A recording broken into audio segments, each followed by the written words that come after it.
Hey, it's Werner. And yes, I know I had one job to do. And you're listening to Finding Frequency. Apologies, I uploaded the wrong episode yesterday.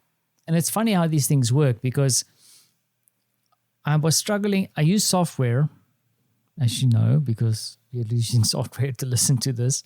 But I'm using a web-based platform to actually take the file after I've recorded this. That's what I'll be doing right after this.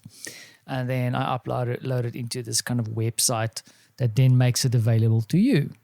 Now, sometimes I think they are either changing things, because yesterday I really had trouble uploading the right file. And then in the mess of things happening and changing and trying different browsers, I grabbed the wrong file.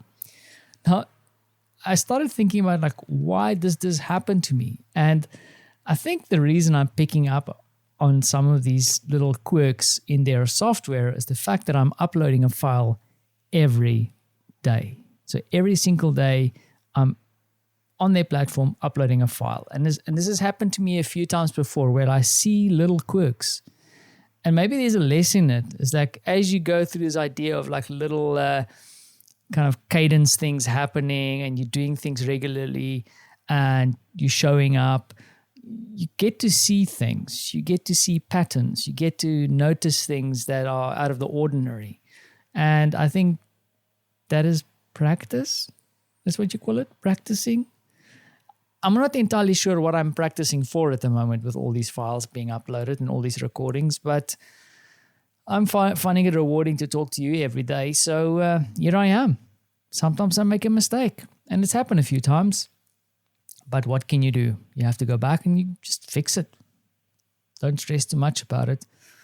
So what's news? The extraordinary is once again Frantzi, probably a bit less extraordinary. So we've been trying to take him in for a minor little operation. He's got this funny, it's not actually funny, it's just a normal, when your tongue is attached to the bottom of your mouth. It's like a very thin sliver of skin. His is overdeveloped. Now, I'm sure I'm conjuring up images of lizards and stuff. No. The poor child is fine. You won't even notice it. The only thing that it's causing, though, is that he's struggling to say owls. So, for example, Marta's one friend's name is Litka.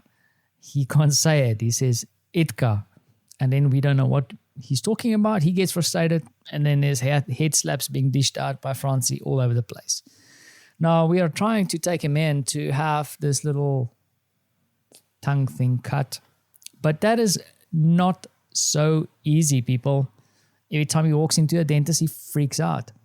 And it's really stressing Marta out. Like today, she had to go on her own. The previous time I was there with them, but then also we can only go in as a parent and Frantzi, but pandemic rules. So today I had work to do and Marta had to go off to take him. And we're going to give him some gas. That's what they say in Poland. We're going to gas him.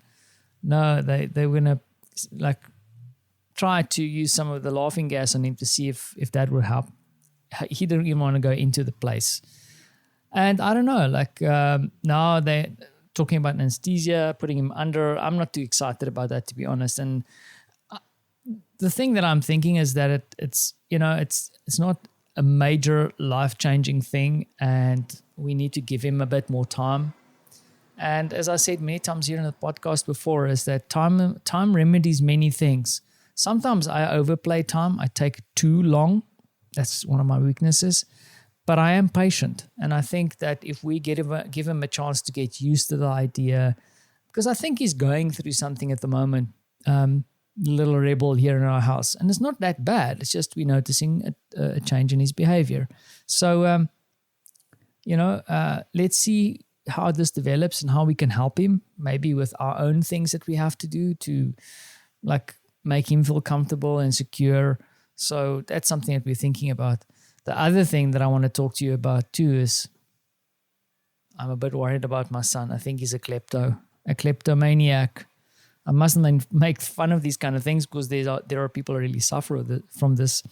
But it's now the second time that he has arrived home with toys that we didn't buy him.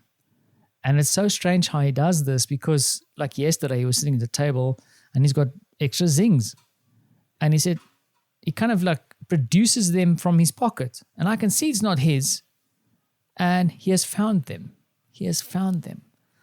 Today, he arrived home after the whole palaver. That's, I think, Afrikaans mixed word for craziness and a mess, a cabal of craziness. He arrived home and then produced a small train from his pocket, which he stole from the dentist. Yeah, so we're going to have to go back and take the little toy train back. But I'm a bit worried about my son. He sees things that he likes and then it ends up in his pocket. So I'll leave you with that story and that little element of concern that we are thinking about. And I encourage you not to steal anything from the dentist. Thanks for listening.